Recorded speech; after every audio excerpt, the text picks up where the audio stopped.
Hello and welcome to the Pinstripe Anthem. I'm Easse alongside Josh Kurzer. So, Josh, let's get after it. So, Yankees just get off a crazy series against the Astros. I mean, going into it, I didn't think that we would see 3 out of 4. I mean, that was unbelievable right off the start. And the Yankees, this train just continues to keep rolling.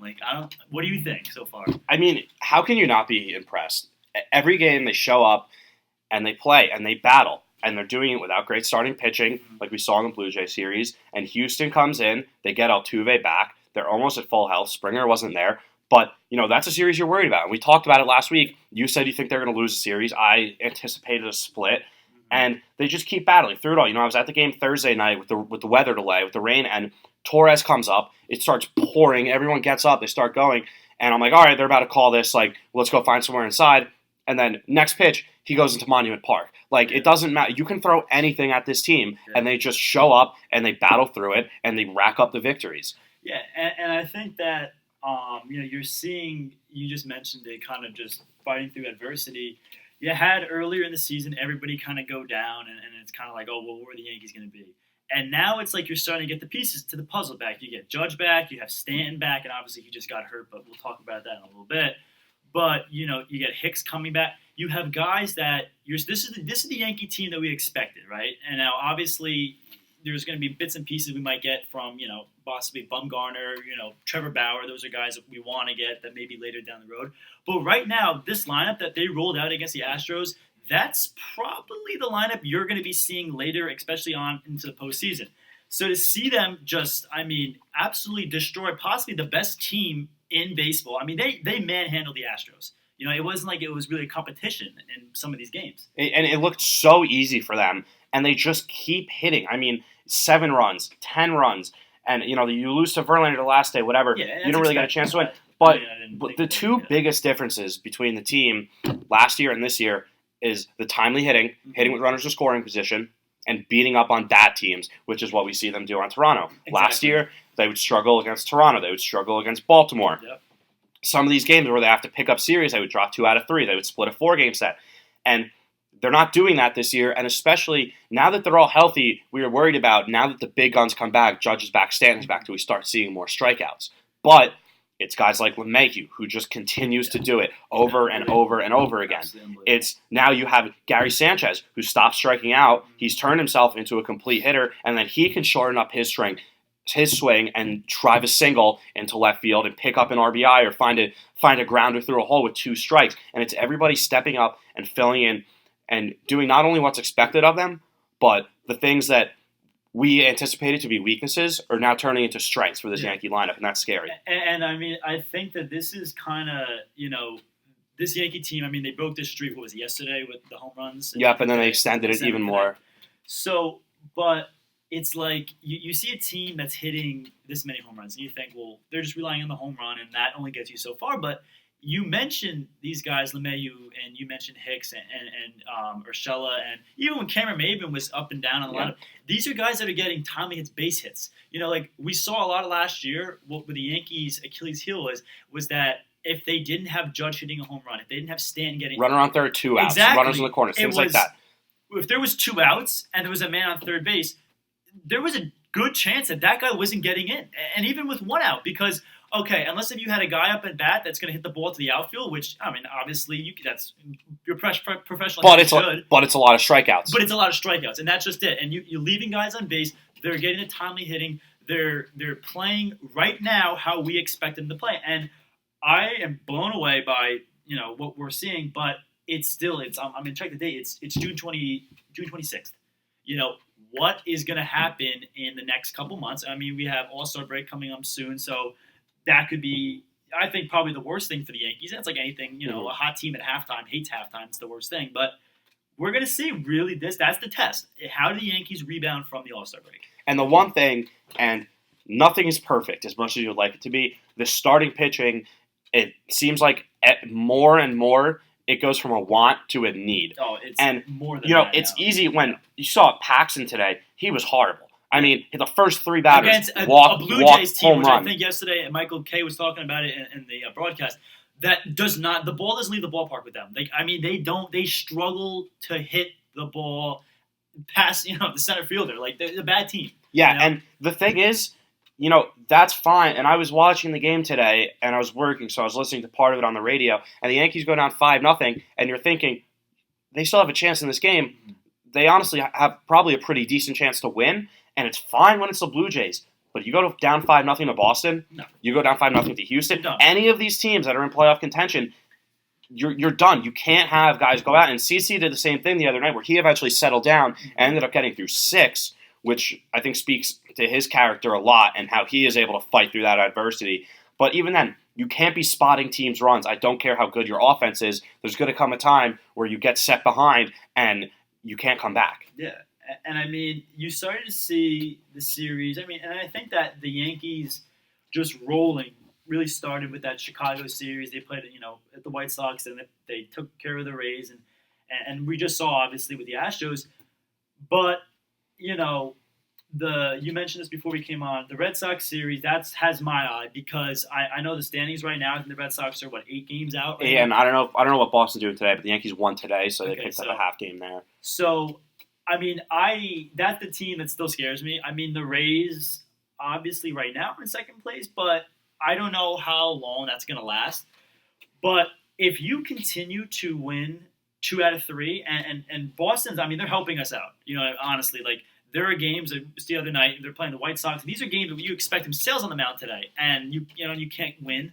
Like it's little things like that where they're helping our cause. So we just got to keep just pushing away until eventually we can And be like the Dodgers. they're in a great spot right now. 8 games up, 9 games up going into the All-Star break. They could drop both these games in London and still be 6 out in front. So you can't ask for anything more. And, you got to think there's going to come a time where Boston picks it up. Absolutely. And going down the stretch, getting into August, getting into September, there are going to be some big series where they need to put them away. But to be honest, and this might just be me being a biased Yankees fan after watching them, I don't see another team in this division catching up to them. And I don't know if Boston hasn't shown me anything that they're capable of putting the at-bats together, getting consistent pitching, getting a good performance from their bullpen. I think it's very possible we see the Yankees run away with this division the same way we saw Boston run away with it last year. Yeah. And I mean, you mentioned that, do we see a team, especially in the AL? I mean, right now, you're looking at the Minnesota Twins are, at the top of the division. I mean, that came out of nowhere. Still not 100% sold on them. That's a younger team, so what are they going to do later on? And especially come August, come September, when those games where you have to, really hunker down and be like, okay, this is the push for the playoffs. Yeah. We don't know yet. That's a huge question mark. And, there's going to be some teams that surprise to come out of nowhere. Like, you saw the Rangers. I mean, they've been playing good baseball. Like, teams like that. But you're right. The Yankees just seem that they're just that much better than these teams, And it's going to be very interesting later on to kind of see where this goes. But, so, I mean, we just had a series with Toronto. Took care of them really well. But we did have the Stanton injury. And that is kind of up in the air, how significant that is. We just got him back, and now he's gone. So what do you think about that right now? I mean, So, what do you think, I was real riled up about Stanton last night because I knew it. As soon as he gets injured, and I wasn't even watching the game this time, but I heard he goes down. He gets put on the IL today, and here comes the noise again. And it's not from a majority of Yankees fans, but it's a vocal minority, and I see it online. It's on Twitter. It's on Reddit. I hear people calling in, and it's the same thing over and over again. Why don't we trade Stanton? Stanton's contract is horrible. Stanton can't stay on the field. And, I was on Reddit last night, and I came up a couple screenshots of people just saying the most ridiculous, starting to feel like the Stanton trade was a mistake. He's nearing 30, and we haven't seen anywhere close to the level of production that we were expecting. 30? 30's not old for professional baseball. We see guys play through their prime, and it's over and over and over again. With Stanton, do you people understand how good he is? I did some digging into these numbers. And since 2010, there is one player in the MLB with more home runs. And in a home run-driven league where we're seeing these analytic guys come out and say, if you want to build a successful team, you need home runs to do it. And a home run counts for more than anything else that you can do on the field. Nelson Cruz is the only one with more home runs than him since 2010. Since 2010, Giancarlo Stanton, 9th in RBIs among all active players. third among all active players in slugging percentage, fifth in OPS, 17th in WAR. I could go on and on. When this guy is on the field, he is making a tangible difference to the ball club, and he's a plus defender. And he DH'd a lot last year, but we know when he comes back, he's going to be playing left field. And I think this is just going to be an actual 10-day thing where it won't be extended, and he'll be back. And we've seen them deal without him and be okay. But man, like I can't wait until October, and I think Stan's going to prove a lot of people wrong and be a big part of this playoff run. Yeah, and I buy that to an extent. I mean, I know you're a big Stanton guy, and I'm not going to sit here and just say like, oh yeah, Stanton's great, Stanton's this and that. I do think he's a great baseball player. I mean, you can't deny the bat. The bat is unbelievable. But, and it's like any home run hitter, the strikeouts, it's like you ever watch him when he swings, he's like a gate. He's so big, and it's like he has no flexibility. And for me, I mean, do I think that, I'm glad we have him, but at the same time, it's like there's a lot of times where it's like he's just swinging for the fences. It's like he's just striking out, and it's like I just wish that maybe you get a batter that was not as expensive. I'm not saying that the Yankees screwed up by getting him. But just getting a guy that is just gets more base hits, that just hits the ball and play more. You know what I mean? Just so to make things happen. But the thing is, and we were just talking about this, 5-10 minutes ago, the Yankees have the guys that can do that. You have Gleyber Torres, you have Didi, you have Hicks, you have LeMahieu doing all those things. When these big bats come back and this middle of the order is going in whatever order you have them, because Boone mixes it up all the time, Voit, Stanton, Judge, Encarnacion, Sanchez, Torres, all these guys that hit with runners in scoring position, they don't strike out, and Stanton is just so strong, and that's his swing. He has the close-off stance, and like you said, he's very rigid, but he's so short to the ball, and he hits the ball so hard that whenever he puts the ball in play, there's a good chance it's going to be a hit just because he hits the ball too hard for anyone to get to, and Judge does the same thing, where it's anyone else, he hits a routine ground ball to shortstop, but you can't take 3 steps because the ball is already in left field. And those are the things that Stanton does that you can't get from other players. And I'm okay with the strikeouts because he gives you the big home runs when you need them. He can hit the ball a mile. He's got speed. He's got athleticism.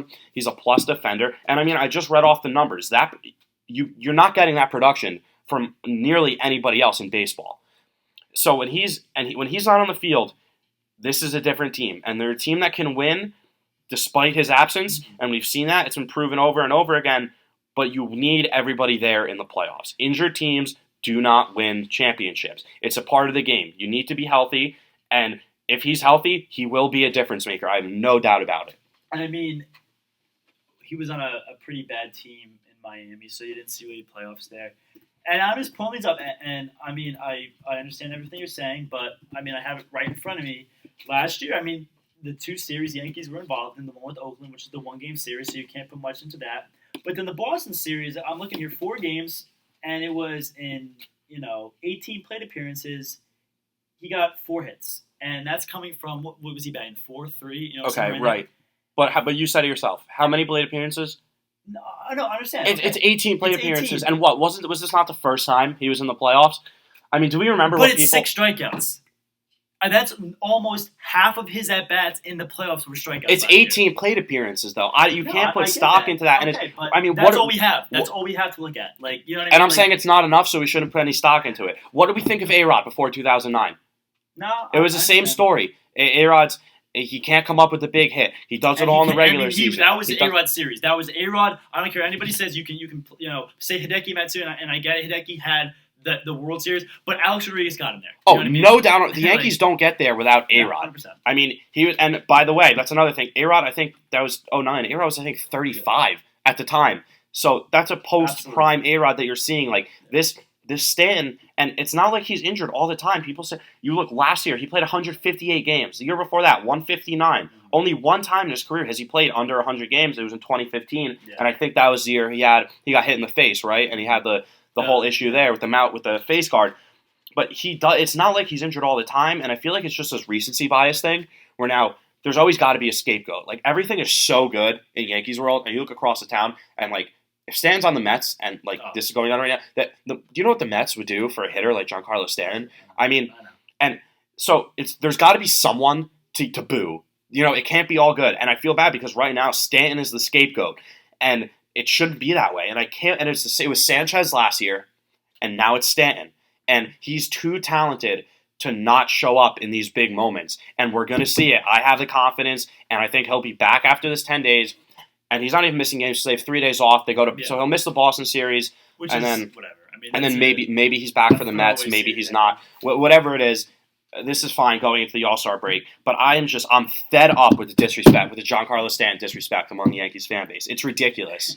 I know you're a big Stanton guy, but let's bring it back here and let's just talk about a positive here, and Aaron Judge being back. I mean, probably the most awaited Yankee coming back. I mean, just the stadium, you could see in his first at bat. Can we just give this guy the captainship already? Like, can we make him captain? I think it's time. And I was at the game on Friday night when he came back as well, and my seats they're in right field, 8 rows behind. Like, you have fans yelling out to Judge, like, Aaron, like this one guy yells at him, I traveled 1,100 miles from Mexico to come see you play, and then Aaron turns around and waves at him. That's the kind of guy he is. And he's standing there the entire time. He's clapping, he's smiling, he's interacting with the fans. Just so excited to be out, and the energy is palpable. Yankee Stadium is a different place with Aaron Judge in the lineup. And as good as this team did without him, when he starts getting hot and he starts producing how everyone expects him to produce, what are you going to do with this lineup? Oh, I mean, you want to talk about Murderer's Row. I mean, it is, and they were talking about this, and to compare this to some of the 90 Yankees teams, and that is to say, like, that 98 Yankee team is arguably the best baseball team ever. I mean, they won a crazy amount of games, and they just steamrolled the teams in the playoffs. Like, that's the most efficient baseball team I think we've seen in the last 100 years. Like, honestly, that's a lot to say. But to have, Mike Francesa, to have Michael Kay, to have these guys talk about this Yankee team, this lineup that they're rolling up. I mean, think about it. You have Gleyber Torres batting 9th sometimes. Gleyber Torres, the Rookie of the Year runner-up. And in Duhar, I mean, he's not on the team with us right now. Obviously, he's injured. But, like, it's comical because you look at this lineup, and then you got, Edwin Encarnacion coming in, and it's like, okay, so now who's the odd man out? In my opinion, it's Brett Gardner. I know you love Gardner. I know. No. Here's the thing. I do love Brett Gardner. Brett Gardner is my guy. Can't stand Brett Gardner. Him and Easse have been there since 2009. They were brought up on this team. Love Gardner. All that said, if he's the odd man out, I'm okay with that. He's at this stage in his career where I think he would actually be better suited in a 4th outfielder's role, where he's picking up spot starts, he's like pinch running, or the other night when Stan gets hurt, he comes right in, totally fine. And let's be honest, I'm the biggest Gardner fanboy out here. He has no place among Hicks, Absolutely. Stanton, Judge, but I would like to keep him on as the 4th outfielder and have him produce, because he goes up and Gardner will never give away an at-bat. Yeah. He will battle every single at-bat. He gets into his counts, and he makes things happen a little more now, but he battles. Like, have you ever seen this guy have a bad at-bat? Maybe once or twice a week he goes up and sees 3 pitches. I've seen him have pretty bad at-bats, but no, I'm playing with you. But no, I get it. I understand what you're saying, and he's the longest tenured Yankee on this team. You need that. You need that leadership role, and that's what him and Easse are perfect for at this stage in their career. But yes, like, ultimately, I do agree with you. Like, no one's jumping for joy. It's Brett Gardner at the latest stages of his career, but he can come on and do and be serviceable and do the things that you need him to do when guys go down or when you just need a little spark here or there, and that's what he's perfect for. Right, so let's kind of change it from the hitting side. So let's go to the pitching side here. And to be honest with you, Josh, I'm not thrilled with what I'm seeing. I'm seeing on paper back in March, I saw a team that said you got Paxton coming in, Tanaka, obviously Severino. Just injuries happen, and Tanaka has kind of been the anchor, the shining star. Yeah. Some of these games he's been putting together. The one against the Rays a couple days ago, but it's like you see today against a horrible Toronto Blue Jays team. James Paxton come out there and just get shelled. I mean, I was at work. I wasn't able to watch the game, but I'm seeing my phone 2-0, 5-0. I'm thinking to myself, and you brought this up. You'll beat. This will be okay against bad teams. You can come back and score 5 runs, score 7 runs against Toronto. You can't do it against Houston. You can't do it against Boston. It's possible. So, and then it leads to, okay, so, I mean, we're pretty confident that this Yankee team makes the postseason. Mm-hmm. And I think that they're going to be heads and tails above the other teams in the AL. So, all right, let's put them in the playoffs right now, and let's say they have a series against, let's say Minnesota for just throwing a story out here for right now. But what do the Yankees roll with? I mean, what is their, and let's say Severino's back. Give me your rotation for the playoffs. And is this without adding the roster as currently comprised? We're talking. Okay, and because we don't know, and that's an unknown. And I mean, they've been talking about getting Scherzer, which I mean that's a huge contract. My guy would be Trevor Bauer. Obviously, we were talking beforehand about Bumgarner and a couple other guys. Right. But let's just take it for what the Yankees have right now. Who are you going with as your rotation? So this team is currently comprised with Severino back. Let's say, or we get with Herman back too. Herman's doing. Okay, yeah, I'll give you Herman. I think game one, the ball's got to go to Tanaka. He's shown it over and over again. He's a big game pitcher. He shows up when the lights are the brightest. If the splitter is working, he doesn't give up base runners. The home runs are my only concern with him. Where if they get a team like the Twins who can hit, they hit. They're probably the only team in the American League that can hit with the Yankees. Yeah. But I trust that he would keep the home runs down. I would go Tanaka game one. And game two, again, a lot can change starting today. I'd probably lean towards Herman. Game two, right now, he started off 9-1, struggled, but he was pitching injured, like we know this. And then I would probably go Paxton 3 or Severino 3 because Severino has the talent. You don't know if he's going to give you first half performance or second half performance, but the stuff is there. He's got the best stuff on the Yankees. Yeah. It's better than Tanaka's. He could throw 100. You can see him hitting. You see him sitting 97, 98 deep into games, 6th, 7th inning. He has a great put away slider. The changeup is really good when it's on. So you have to have Severino in those games. And now the question is, when you go to that fourth man, is it Paxton or is it Easse? I have to go Paxton. And based on what I'm seeing, I'm going Easse. And I was bashing him earlier and a little bit I was talking about, and I'm not sold on Paxton. Absolutely not. Right now, I think that it was just not good from the offseason perspective. What we thought it was to hear is he's underachieved tremendously. But it's still early and he has time to prove himself. But I'm sorry, Josh. I'm not rolling. I can't go with Easse. Well, why not? Because a guy that has, he's throwing 91, 92 at top speed. And I get it. And there are pitchers that are able to locate pitches and use the off speed. I get that. But you're in the postseason. You need to have a pitcher that you can rely on to go because and postseason games are usually low scoring. So that means you're pitching. It's the best of the best out there. You know what I mean? And Easse has done it. Easse's been in the spot. I get it. But at the end of the day, it's like dragging a dog through the old horse through the finish line. You know what I mean? But here's what I would agree with you if the Yankees don't have the bullpen that they have, where it would be so important for starters to go deep into games, and you're not getting it. But Easse's a guy who has done it over and over and over again his entire career, and we saw it last year. We saw it 2 years ago. He is good in the playoffs. He knows how to pitch in these games. He's very savvy, and if you're going against teams with young guys that have been around once or twice. Easse's been around the block. He knows how to pitch. He keeps his pitch count down. He keeps the ball down in the zone. He gets ground balls. He doesn't give up a lot of home runs, which that's a huge problem for Paxton. And again, this could change. If Paxton goes out in the second half and goes, 8-3, 9-4 with a sub-4 ERA, then my mind has changed. Yeah. I'll give the nod to Paxton, and let's maybe use Easse in long relief if they need him. But as of right now, especially after this horrendous start that Paxton gave today against Toronto, I would have to lean with Easse for the experience. Absolutely. I mean, it's just what we've seen. I mean, this is the statistics we're looking at is what we've seen so far, right. And that's what we have to base it off. I mean, that's just the only way you can do this. But it's just interesting, and we are, of course, we're going in advance. Like this is months from now, and so much can change.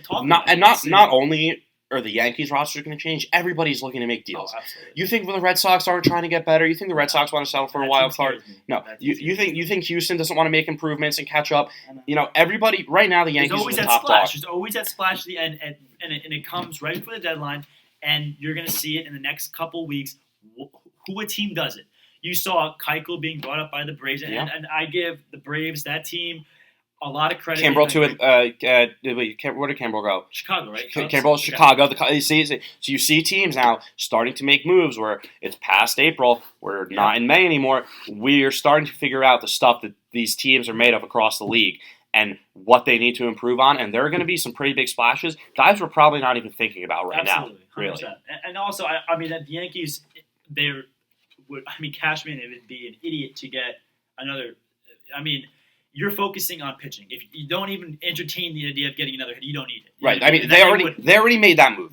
They already dove in and enjoyed the dessert. Let's go get more. Let's go get He would not do something like that. So before we kind of wrap this up here, we mentioned the guys potentially for trades here. So realistically, you get Scherzer. Is Scherzer realistic? Yes and no. And again, it depends on these next 4 weeks where teams are at the deadline. But right now, you got Scherzer, Bauer, Bumgarner. I'm going to give you those three right there. Which one do you think best suits the Yankees? I think, and this is, I hate to give the cookie cutter answer, the cut and dry answer, but in my opinion has changed on this from a couple weeks ago. If the Nationals make Scherzer available, go get Scherzer. Okay. At this point, between the three of them, and because it's winter. The Yankees, they need to be in the World Series this year. It's not, and they need to win it. And as a Yankee fan, and I mean, we've been obviously in our time, we've seen a lot of success. Teams, but it's like you have the lineup, and it's like now is the time to win. You know what I mean? And the reason I go with Scherzer, when I think of trades, it's you have to make sure you're getting a good return for what you give up. Mm-hmm. And I was iffy because if you go get Scherzer, you're going over that luxury tax threshold that the Cashmans and the Steinbrenners are so protective over for whatever reason. Then you're giving up a lot of pieces. But I look at the Yankees farm system right now, and I'm no scout, but from what I see, Frazier would be the main piece of any trade. And if you're moving Frazier, I would rather it be for someone who's under control for a couple more years like Scherzer, not so much like a rental, Bumgarner. Florial is the other guy who's been injured. Everyone loves Florial. Can't wait for him to come up. Where's Florial going to fit on this team? Exactly. Even if you trade Frazier, the big three are Hicks, Stanton, Judge. They're not going anywhere, and you still have guys like Tachman and Ford and Maven and these fill-ins who could step up. I'd be fine with giving up Florial. And then you go to the pitchers. Albert Abreu, I think, is the guy that their number one guy right now. Is he going to be any? They gave up Justice Sheffield for James Paxton. You're telling me you wouldn't give Abreu to get Scherzer? Absolutely. And I don't know what the market is like. Absolutely. I don't know if it would take all these guys, but you're right, absolutely right. This team is at the point in time where let's go get it now. Let's accelerate this. The pieces are in play, and everybody else right now is spare parts. Everyone else is spare parts. Go get Scherzer if he's there. The Nationals may not even entertain it if they're still in the running when the time comes. But if you can go get he's the best pitcher in baseball, bar none, I think. And if you want to win the World Series, go get the best players available. I mean, I can't disagree with you on anything you said there. Bauer's your guy, though. Yeah, I just think from a money standpoint and just what you can get from value-wise, I think Trevor Bauer, I mean, you see him do it every start. It's like you're looking at the scoreboard, and it's like Indians 2-0. Indians 3-0. Yeah, so here's my thing about Bauer, and this has nothing to do with his pitching ability. I honestly think Trevor Bauer is such a weirdo. Like, have you ever heard that guy interview? Have you seen him on Twitter? Like, he constantly is blocking and harassing people on Twitter, and I don't care. Like, if they get him, so be it. Yeah. But I'm not even thinking of him because and I encourage you, anybody listening, go check out some of his interviews and some of just the stuff he has said. That guy is bizarre. And again, I don't know why I just randomly thought of that and associated with him being on the Yankees, but go get Scherzer. Enough. Come on. Let's get Scherzer. Let's go win a World Series. And then you're the Warriors. You're the Golden State Warriors of baseball, and you're set and you're ready to go. So. And it's funny because they make the Warriors analogy because my friends who are at school who are Mets fans, who are Red Sox fans, Phillies fans, whatever. They say, "How does it feel to be the Golden State Warriors of baseball? Are you proud of that?" Of course I am. Absolutely. Yeah, but I want give me Harper, give me Trout, I will move for any player that I can get, and that's the difference between where the Yankees are and where these other teams are, where it's why I'm gonna rub it in your face. The Yankees are gonna be good, they're gonna have all this talent. Yeah, I'm gonna be proud of it. I'm not gonna sit back and be oh, but no, it's unfair for the other teams. They should get better. They should make 100%. Moves to get on the same level as the Yankees are, and then it makes the entire league better. I agree. And look at the Yankees. It's the Yankees. That is when you put on those pinstripes. There's a certain kind of aura that comes with it. You know what I mean? Yeah. And that they need to get winning back in the Bronx. Like, they need a World Series. I know we sound like the greediest fans. We got 27 of them, right? But I don't even. This would be too long. We'll be on there for another hour and a half. But the Yankees have had success in each decade. Really, not the 80s were rough, but they had it in 2009. It's the end. It's going to be 2019. And this is this next core. This Glaber, Sanchez, Judge, Severino. These guys are like the new core four, the new young. You know, this is what the future is going to be. This is what our kids are going to grow up watching. Literally, these are going to be their Jeter. I see people walking around Yankee Stadium, and when it was us growing up, everybody wore number 2. Doesn't matter what position. Everybody wore number 2. Everyone, they stand back there and literally you don't even know what you're doing. You go like this, call time to the umpire, 100%. and now you see. I walk around the stadium, and everyone's wearing number 99. Yep. Everybody's doing what Aaron Judge does, and it's really cool to see now as an older fan for this new generation of talent to come in. Absolutely. And like we've been talking about for the entire show. Let's go get a World Series, and let's officially start this new dynasty. Let's kick it off this year. Yeah, and they're a couple moves away. I love to hear.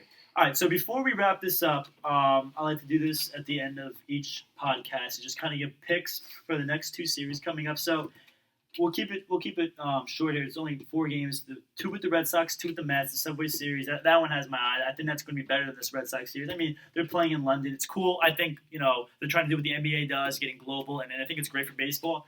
But you're playing. It's also. Do you see that both teams are wearing like the white?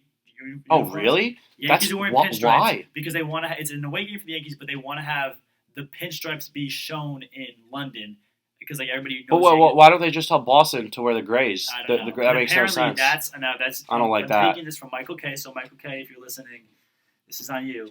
Love your show, by the way, Michael.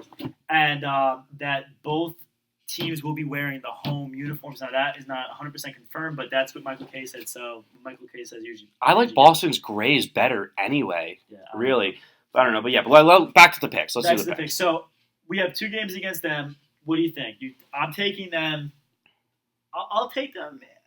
I'll take them the split. I think the split is the best way to go here. I think the train is going to derail a little bit, and this Red Sox team is going to be at the end. So I'm going to give them a split against the Red Sox. So. The Yankees are rolling right now. The Red Sox are up and down, and I'm looking for the pitching matchups right now, just to make sure. But I think I like the Yankees taking both of these games. Just the way these 2 teams are trending, I think the Yankees are ready to go into London, make a splash. And another thing, did you see the dimensions for the stadium? Oh my gosh, center field's literally it's 380 in center. Yeah, I mean, what is the Yankees lineup going to do in this sandbox? Like, I just the way the field is set up, the way the Yankees are playing right now. They have everything on their side. I like the Yankees to go take both in London against Boston, come back, and we've been talking about this. I like to call it the London hangover, and you see it in football too. A lot of times these teams that travel across the country or travel to London come back and lose the next week. I could see them dropping at least one, maybe even both of these games, and then hit a little rough stretch going into the All-Star break.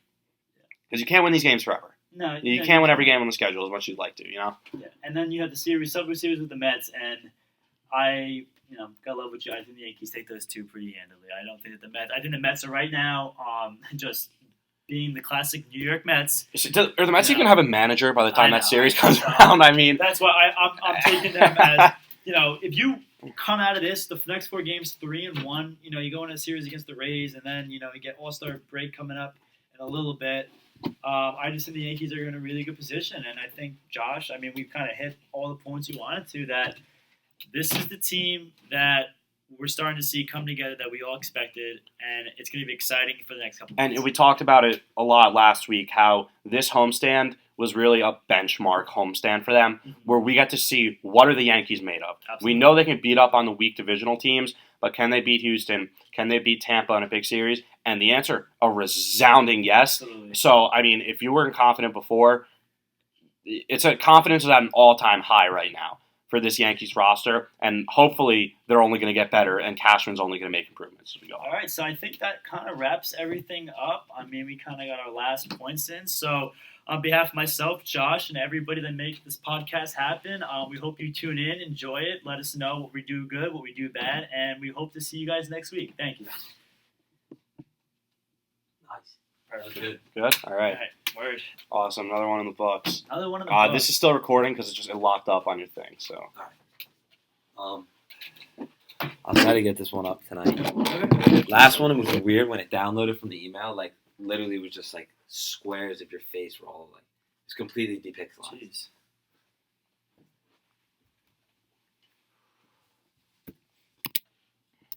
Hopefully, it's still recording. Is Oh, it? it is. Yeah, it is. Okay.